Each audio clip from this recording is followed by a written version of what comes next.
Did this tournament fail? It's failing lah, but we shall see towards the latest part of the stages. Yeah. But to me, I think it's a failure lah.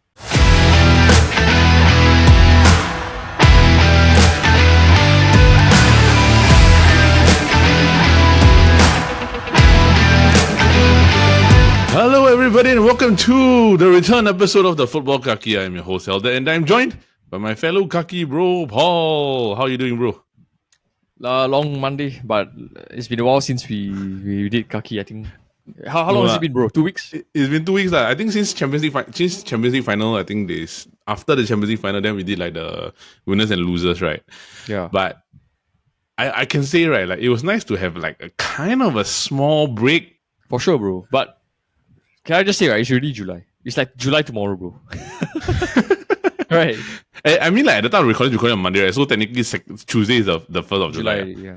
I'm off tomorrow. Wow. Good job, man. Yes. Right. It's just off in lieu or what? Time off in lieu? No. It's because my shifts usually will rotate. So I was supposed to have off today, but I was working, so they moved my off day to push back to 1 day lah. So bro, then it's the perfect time for you to go and watch the F1 movie, man. Bro, I got to edit this episode. Go and watch first, then edit. Get it done, then you go and watch in the. I see how lah. I see what time, right? So I honestly say, bro, that movie, you gotta go. You have to watch it in the cinema, bro. You have to, bro. Look at this. Wait, is it the popcorn bucket? It's a drink bucket. It's a drink. You see the top here. There's a hole. Yeah. So it's like a cup that you drink through the straw. So in Singapore, they actually sell the popcorn bucket, but I bought this from Thailand. It's the drink cup. Wait, so you watch in Thailand? No, bro. So I was there the previous weekend. Yep.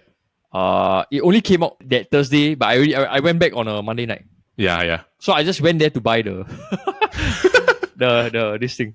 So you went there to the market to go and buy the helmet with the drink. So basically, my flight got rescheduled to nighttime. So I had a lot of hours to spend. So me and my girlfriend, we just decided to walk into like a Siam Paragon, right, which is Bangkok lah. Then we go and see. I was like, why not we go and see the cinema, see whether they have the props or anything. Then just so happened they started selling it on a Monday. Then I straight away buy, bro. You want to make a guess how much is this? In Sing dollars or in Sing dollars? But I really don't know. Okay, Sing dollars, yeah. It came with a large popcorn and an extra drink with this prop. $7? No lah, bro. Singapore for FYI, Singapore's popcorn bucket is $30. Yeah. So you guess it's not $7, bro. It's not that cheap. Maybe like $15. Yeah, $14.90. Yeah. But all I can say is I'm not going to spoil anything. I think you should just go and watch it in cinema, bro.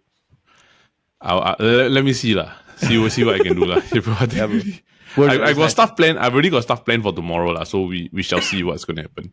Yeah, but it's nice to have some rest, right? Then I kind of clear my mind of football. But I'm back.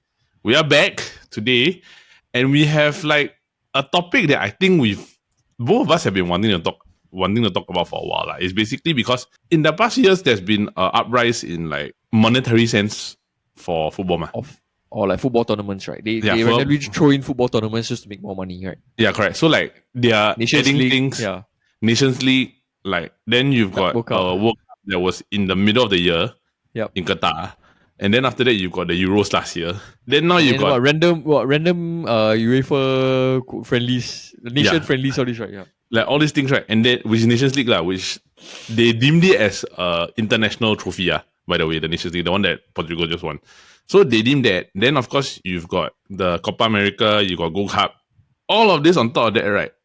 A tournament that was an annual thing, whereby all the champions of every single continent, right, come together to fight for one trophy, right, has now become a 4-year tournament every 4 years, the Club World Cup. And there's been a lot of debate and discussion about this, right, because of the fact that in the past 3 years, the amount of football that has been played, right, is insane. Like, can you imagine, right, like Jude Bellingham, I think he's like, how old is he now, 21, 22? Yep. He's played more than 200 games in the past, like, 3-4 years. That's insane. Yeah. It's mad, bro. You're talking about like Bundesliga, then you're talking about Euro, then you're talking about World Cup, then you're talking about full EPL, a full La Liga season for the past 2 years, right? Now you're including the Club World Cup. as a neutral friend, I think that's why it was a bit random why they launched it in the middle of this year. Yep. Because it's all about the lead up to next year's World Cup lah, for sure. Yes. Because it's being held in the US, right? Yep. And then yeah, I think just to address the thing about the number of games is not all the teams are playing this tournament. So you get what I mean? So like teams like Arsenal, Man U, Liverpool, they're all resting. Yep. Yeah, it's only certain clubs that are playing. No, which will I think hinder them in the long run. Yeah. So it's something that I wanted to discuss later, right? Because the selection process is a bit different compared to, like, let's say, for example, your annual Club World Cup, your, thing, right? your annual Club World Cup, or even your International World Cup. Because, like, usually you will associate, we'll talk about this later, but usually you associate Club World Cup winners being the continental winners. So, like, if you won the Champions League, the Asian Champions League, or the Champions League, or like Copa Libertadores, or all those big tournaments, right, come together, right? Then you will decide whether or not who's going to be the victorious of the world, lah. But I think, right, this whole tournament, we're going to talk about this today, right, is basically its reception, the money involved, right, and whether long term, right, is it really worth it or not, at the expense of the players, Yep. I feel, because even though money is good, right, I still think player health should be something, because I got something to say later, which we'll talk about, right, regarding the amount of games being played over the next few years. Like, you're talking about from this year all the way until the next Club World Cup, right? How many tournaments there are? So I'll bring that out later. So there's no what's going on today because of the simple fact that we are talking about something that is essentially the whole episode is what's going on. It's a whole episode of what's going on, lah. So I think, bro, let's begin with something simple, right? Like, usually a World Cup, international World Cup, is always filled with packed stadiums, right? Yep. Like, everybody looks forward to every single game, as even if, let's say, there's not full attendance, you're talking about maybe 75 to 80% attendance for most of the matches, ma. This year, right, in the Club World Cup, the total average attendance percentage is about 6.7%. Listed capacity for the group stage alone. Yep. And like, I have a breakdown according to ESPN, the Associated Press, right? There was about 1 million empty seats throughout like the 48 game group stage, right? And the capacities are as follows, like. Basically, the biggest ones were Miami Stadium, Hard Rock, was basically at max capacity for about 81.8%. Max capacity is about 64,000. So you're talking about 48 to 50,000. Yep. That's on, right? In Philadelphia, 61.6. Your max capacity was about 70,000. Then 52% in Seattle, which is max capacity 68,740. And then in Mercedes-Benz Arena in Atlanta, right, is 44.3%, which is like less than half. So you're talking about like 32,000 in a 71,000 seater stadium, right? The fact that, like, FIFA, they're trying to say, there are 168 different countries that have come together from all the world to go and buy tickets to go to this game, right? We don't know where they got the data from. The tickets are not selling. Why do you think that is? They're only selling for the big teams like Real Madrid, PSG. Yep. Maybe even, I can argue, maybe even Inter Miami because of Messi, right? Yep. But the rest of the clubs are not selling, bro. Yeah. Because what the FIFA president wants to make this Club World Cup seem, right, is they want to emulate the FIFA World Cup. Yeah. But FIFA World Cup, right, there's a difference why it is so highly regarded as like the best tournament ever created. Because when you win a FIFA World Cup, right, you instantly become legendary status. Like any player, your whole team become legendary status. So that's why it creates the mystical feature of the World Cup. Once every 4 years, okay, we have a chance to become this, you know. So they're trying to emulate that, but it's failing because club football, right? Everyone knows the Champions League is the pinnacle. The FIFA World Cup, FIFA World Cup of the club football. Yep. And the only reason why they're doing this is which is what you said just now, is the eye-watering prize money. That is the only reason why clubs are doing. I agree. And the reason why is that, like I said, that the attendance is not turning out very well as how they expected it to be, right? Bro, no one's going to watch Uwara Reds versus Flamingo or something like that. No one's going to do that, Nobody's going to bother. No one's going to bother. Only, maybe if they watch Real Madrid versus Inter Milan, okay, can. Like Yep. recently, PSG versus Inter Miami, they just played. So I Yep. think that was a quite a spectacle event for this tournament, lah. Even though PSG destroyed them. Yeah, exactly. Even though PSG destroyed them, so I think they will only want to watch like the good teams playing, Yeah, which I I don't agree. really disagree with them because if you ask me to watch like Palmeiras versus Boca, not even Boca Juniors, like Urawa or something, I'm not gonna watch it, bro. Yeah, I agree. Like, it's the problem with this, right, is that I feel that let's compare this to the World Cup. I think with the World Cup, right, like there's legacy involved, right, but there's also international pride. Because you're not supporting a club, Correct. you're supporting your country. So there is more unity for people that wants to go over to support their country. So Yes, like, let's say, correct. for example, like Japan, they will travel all the way to whichever country to go and support. Brazil will go all the way because it's international pride. Whereas for a club, right? Yeah, like what you say, right? Like, so example, there's two English clubs. Yeah. It's like Chelsea and Man City. Then like fans are divided. Never mind. Chelsea fans gonna go there. Man City fans gonna go there. Correct. So the rest of the English fans, right, are just like never mind lah. Correct. Oh, this tournament sucks. Correct. So it's like for example, right, like as a United fan, right, like there is great football to watch, right? But it's just that there's no pure lure there. There's no because incentive for us to go. There's no incentive because like you watch a World Cup, right? You have a country that you kind of indirectly support, even if Singapore's not there. For example, right, like Germany, England, Spain, and it's or the whichever. best 11 players of that country. Yes, correct. Yeah. Correct. Whereas like for one thing, right, is that if you're talking about club basis, the commonality for us, especially in June, July, August, right, the summer months, right, is preseason. So to most of us, right, it's like a preseason is a bona fide preseason tournament. Yep, correct. So like they're not selling, right? I feel that it's like you say, like it's a few factors. Is there's no lure of like togetherness. Whereas like the World Cup has the togetherness because we're supporting like a country together, man. Whereas like you're talking about a league, it's like I've already got so much competition among friends, right, during the league season. And then you've got the internationals. And then you've got the Champions League. That by the time this tournament comes around, I'll be like, I think I enough football already.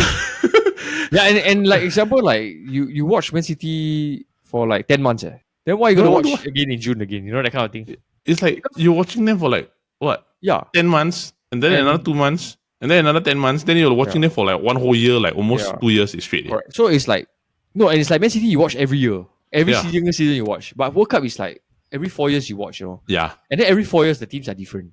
Correct. The players are different. Correct. The host country is different, Everything is different about it. But the one thing still remains is the trophy, FIFA World Cup.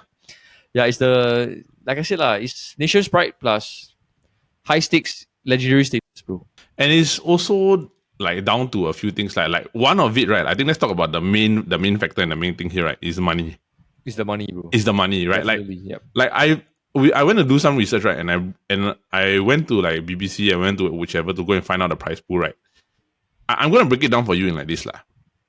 I think estimated in pounds, winners can earn close to 97 million pounds. Yep. Like if you win the tournament, right? Which is a lot considering the fact that like if like let's say a non-European club gets 100 million to spend, that's a lot of money.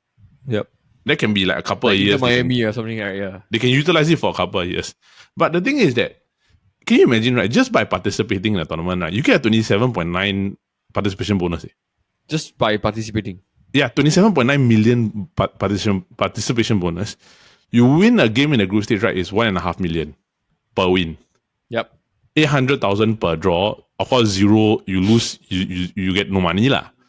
You reach the knockout phase, is $5.8 million on top of what you already earn. Yep. And then 10.1 for reaching the quarterfinals, the next stage, and then 16.2 for the semis, and then 23.2 for being in the final, and 30 million to win. Yep.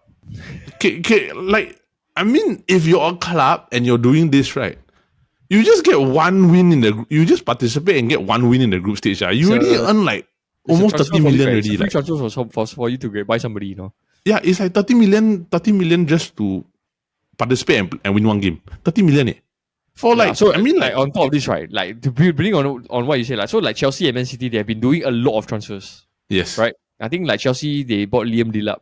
Correct. Which they already paid off, just by getting out of the group stage. Yes. So they already paid that off. And then Man City, they bought Nori for 31 million, right? Yep. They already paid off that by winning the group stage with an extra $7 million. Yep. So then they paid 30.5 for Ryan Cherky, right? And then 46 million for the Tianji Renders. Yep. So if they win all the way, 97 million, right?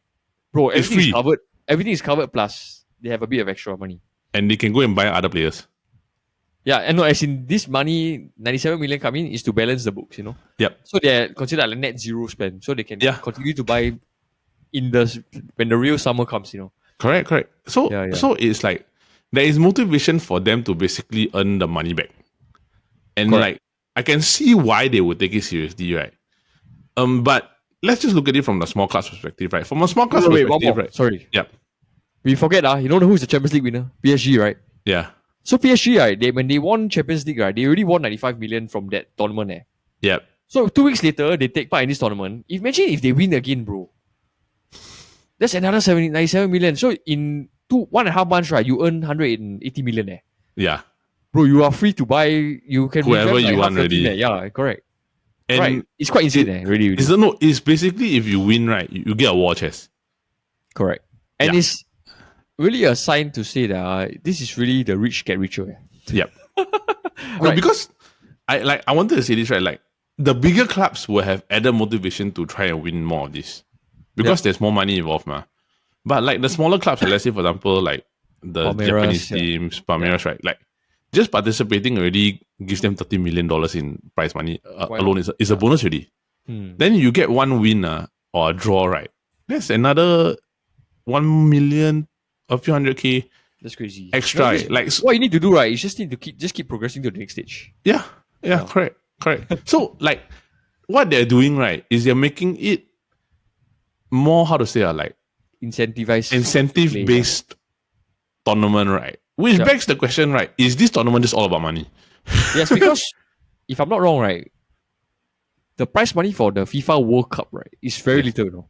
It's not a lot. I think close to nothing. Yeah, I think it's close to nothing. Yeah, and what they earn, right, is they go straight back to the country. Yeah. It doesn't even. They don't even pay the players money. Yep. You know? Yep. So it's really about like nation's pride and everything. Yep. Yeah. But when it comes to Club World Cup, right, it's crazy. I mean, okay, I look at it this way, lah. Money, bro. It's money. It's really, really like total money, right? I think the estimated price pot is about 775 million pounds. Okay, well, I want to ask a question. Yep. Where did this money come from? I don't know. That's my question. FIFA is supposed to be a profit organization, right?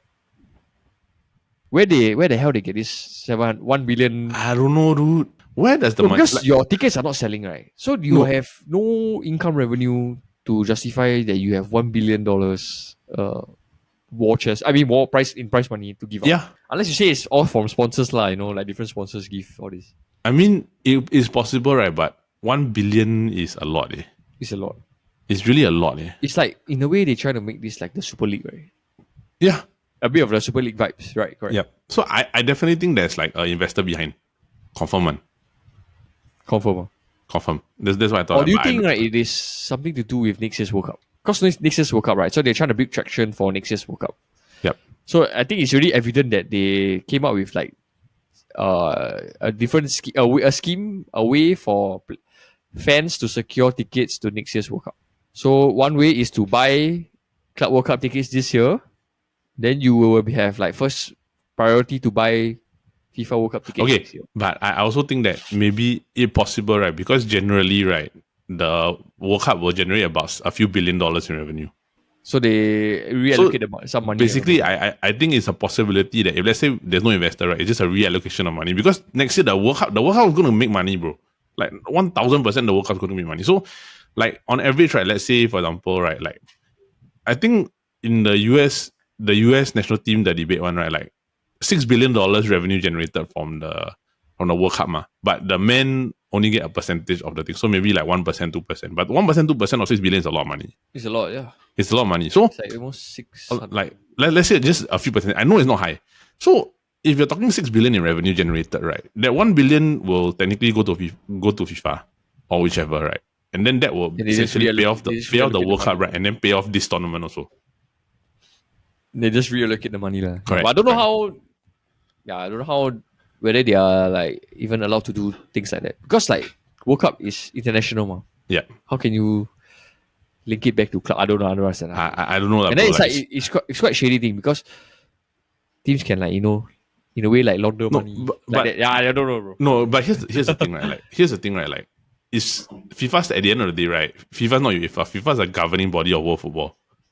So I mean, like, what? How they even get 1 billion? How do they get the money? Is one thing, but who governs them? Yep. So that's like another thing Question which mark, yeah. which like is something that we have to think about, right? And I think once we uncover that down in the future, it might happen, right? But this leads to another thing, right? Because if this, like, going back to how the Club World Cup links to the World Cup, right, to get like the ticket thing, right? I think maybe you explain the ticket incentive, like what's going on with this. Then we'll talk about the next portion, which is like, are there too many matches going on? Yeah, so okay, like what I said just now, right? So according to ESPN, right, for fans to secure FIFA World Cup tickets in 2026, Yes. they can opt for a package to buy Club World Cup tickets this year. Yep. And then they will have priority to buy The World Cup FIFA World Cup tickets next year. tickets next year. Because as we all know, FIFA World Cup tickets, right, are balloted one. Yep. Like you may not be able to buy tickets freely, you know. You need Yep. to ballot and then get the number to buy. So Yeah. if you buy Club World Cup tickets this year, you will have like a higher chance to buy FIFA World Cup tickets next year. Yep. It's like I give you I give you like primary. you pre-book your tickets for next year, but you have to buy Correct. Club World Cup tickets this year Correct. first lah. Yeah, so I think it's quite a scheming way lah. But people can just buy but don't show off for the games, so you know that Yeah, kind of thing. yeah. I They will just agree. take it as purchase tickets sold lah. Yeah. Which, like, down the line, it begs this particular question, right? Is there too many matches now? Because in sure, bro, previous for years, sure. right? Let's talk about just before 2010, like the early 2000s to like the early 2010s, right? In Euro, right, it was always Euro and a World Cup every alternate year. You get me, right? So every Yep. 2 years there was one. So it was always Euro break, World Cup break, Euro break, World Cup Yep. break.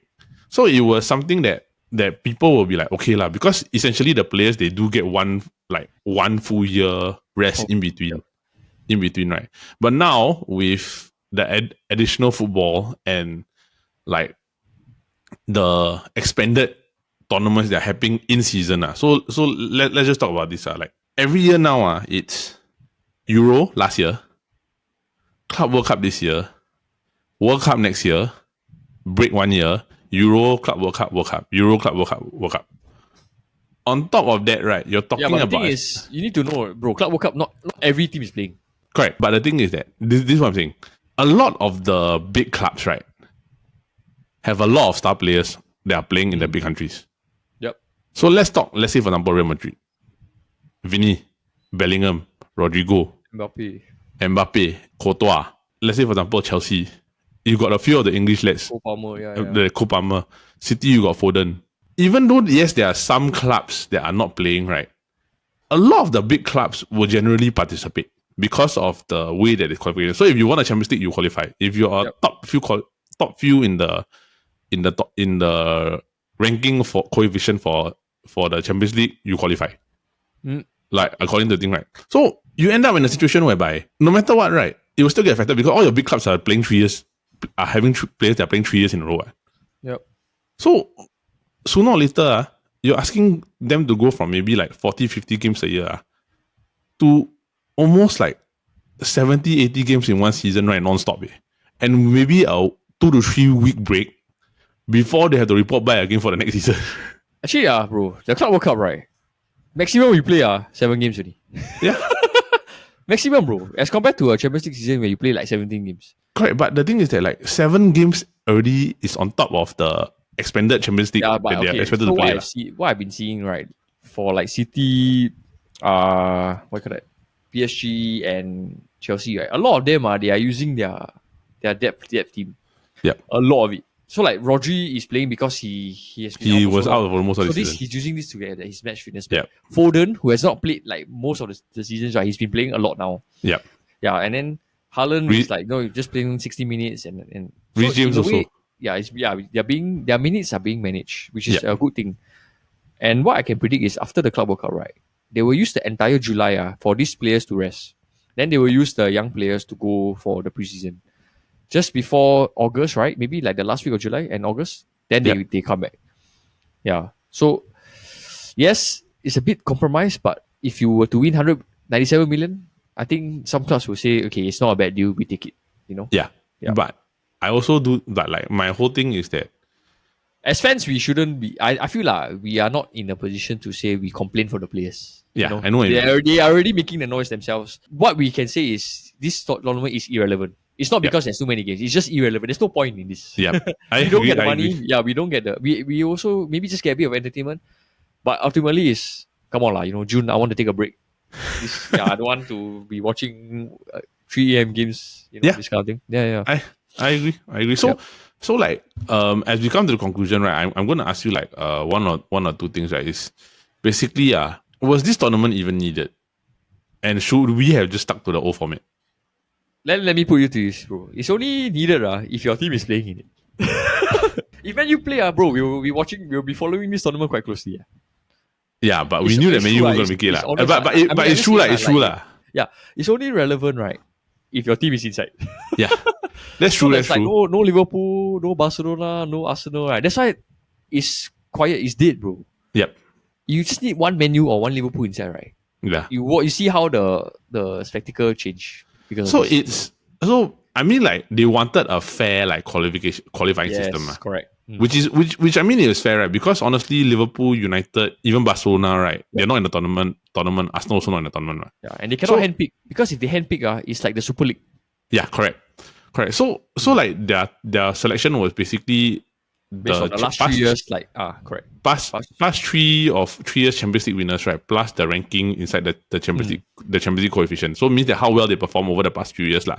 Which is why like PSG, they didn't make the tournament based on winning the Champions League. They got based on their ranking.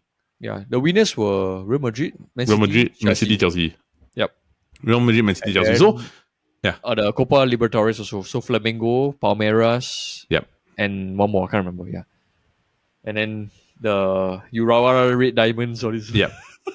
and then like I think like there were others like maybe like champions or like just basically ranking like Benfica. They all got into like position for Champions League, I think. So like I mean I have this thing that I wanted to ask you before I ask you the final question lah. So it was like, to me, when I saw Club World Cup, it was more of a tournament whereby it was in the middle of the year. It was in like Japan. And it was always about the best of the best playing each other. Even though everybody knew... one team from each continent, right? One team from each continent that won the Continental Trophy, right? But everybody knew that it was going to be a Champions League. The Champions League winner was European team because they are the most strongest correct. team. Yeah. So like, because of that, right? Do you think because it was always a European team winning, right? Was that the reason why they changed the format, or should they have just stuck to the old format? Because I feel that if you world champion, right, it means something if you was among just the continental ones. Yeah, I agree, bro. So when the news came out, right, I felt it was very surprising. Yeah. Like, I felt like it's a Club World Cup, but why is there so many teams from one continent? Yep. Like why is there so many teams from even like one country? Like Chelsea, Man City, you know? Too many lah. And then like what Atletico Madrid, Real Madrid. Yes.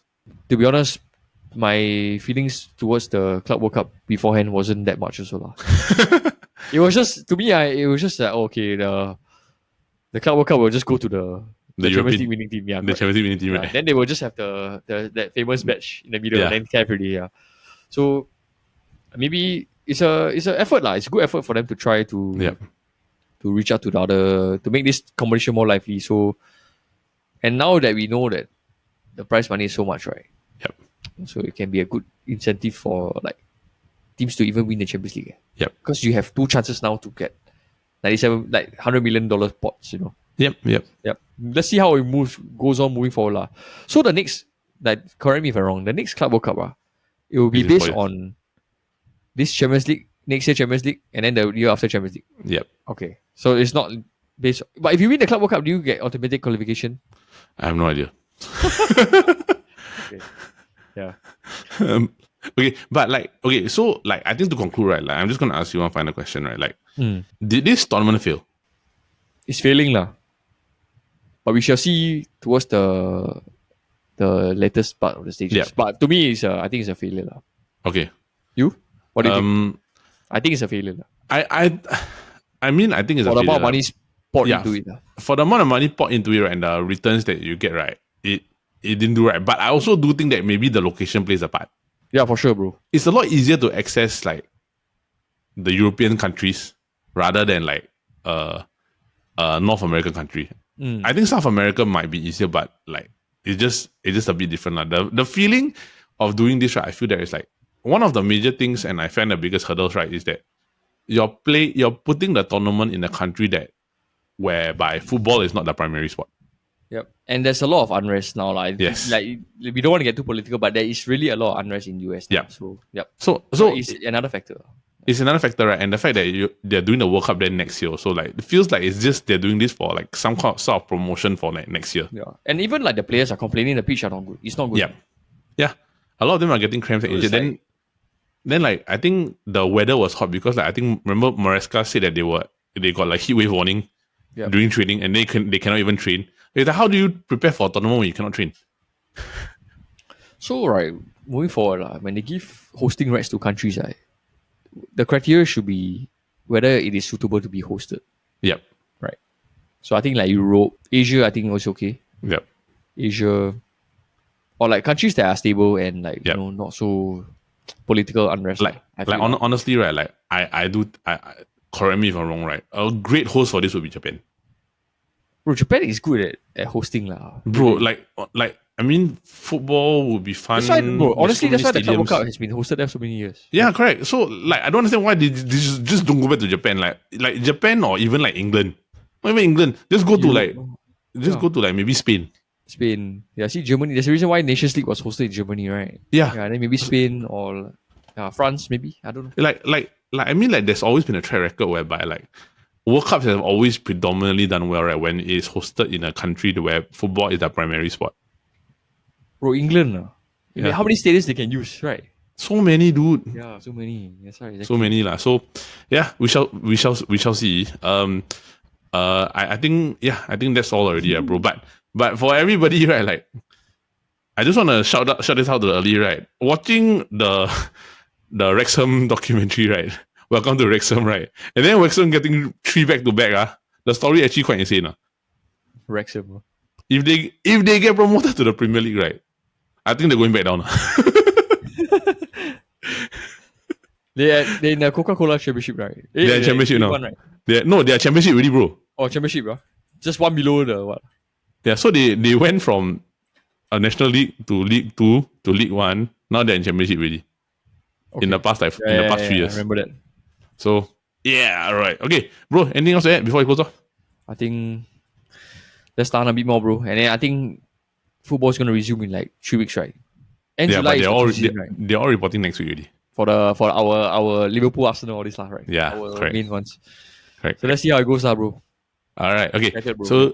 So that is it for this week's episode of the Futbol Kaki. Alright, so that is it for this week's episode of the Futbol Kaki, brought to you by the Chit Chatter Podcast Network. Now, for those of you who are tuning in, we just want to say thank you, and we hope that you continue to watch our other shows, which are the Copy Bros every Monday, where we have a couple of fun interviews lined up for you every week. And then on Fridays, we have our flagship game show, the SG Draft Podcast. Every Friday, we come together and draft about different topics and have fun while we do it. You will see me and Paul on both shows like every once in a while. Yes, so we are not just the Futbol Kaki, we are the Chit Chatter. So with that, bro, before we go off, do you have anything else that you want to say? Yeah, I think just a lot. Recently, I think there's a lot of things to watch. Like F1 movie, Squid Game, and then watch the Club World Cup if you want to watch. Yeah. All right. So, with that, and from Apex GP, we just want to say thank you everybody for tuning into this week's episode. Have a great week ahead. Enjoy the Club World Cup for those of you who are watching, and for those of you whose teams are not inside, we're coming back next week. So see you soon. Have a great week ahead. Bye bye.